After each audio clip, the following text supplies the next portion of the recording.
Why are we suffering? This is a question that I get asked almost daily as a spiritual coach. You would agree with me that, especially post-COVID, things have become really intense as far as suffering is concerned. The kind of suffering that human beings have today is nothing compared to what their parents had. And therefore, we have very few people to go back to, because the kind of things we are seeing today, be it in mental health, addiction, children having special needs, parenting in a certain way, health concerns that people are having, these are not problems that our parents have seen to the extent that the earth is witnessing them now. There are wars all over. And finally, people are forced to turn to spirituality and to God to understand why all of this is happening. At a human level, we all wonder, have we really done something wrong in our past lives? And sometimes console ourselves that that must be the reason of our suffering. If past lives are the true reason of suffering, then do we have no free will to manifest anything better in this life? Well, the answer does lie to a large extent in the past lives, because whatever karmas we have done in the past lives will come back to haunt us in this life. But is it all? Are we suffering only because of our karmas? Well, no.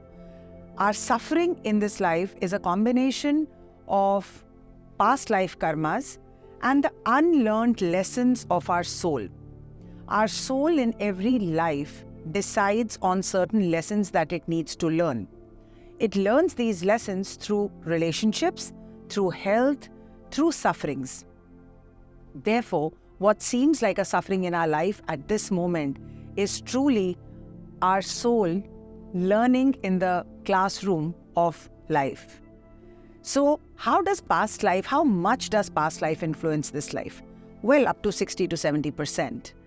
But how does one know that the suffering one is facing, is it a karmic suffering or is it a lesson? Many people ask this question because they want to know what is the root cause of their suffering so that they can take appropriate steps. Let's take an example. Suppose there is a husband and a wife, and the husband has multiple affairs, and the wife keeps thinking that she has no choice because she's not really educated and comes from a conservative family and cannot really step out of the marriage with ease. Now, how does she find out whether she's done this to this man in a previous life and therefore must accept it, or whether she needs to learn something from it and move on? This is a hypothetical situation, but the answer lies in the Akashic records.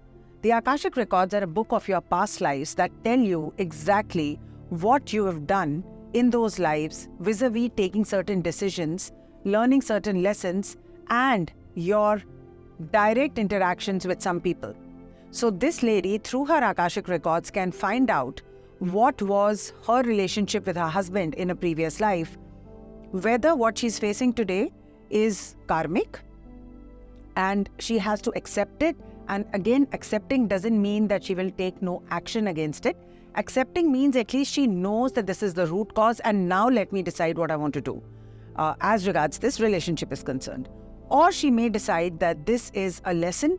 In the previous lives also, she has been subjected to a certain kind of abuse and has not learned the lessons. In that case, her action will be different because it is a lesson of the soul. Once we know the root cause of our suffering, we can take appropriate action. There are many spiritual tools that can help us to take remedial action and eradicate the root cause of suffering. So the next time you wonder what's really happening to me in this life, please know that the key lies in a powerful technique called the Akashic records.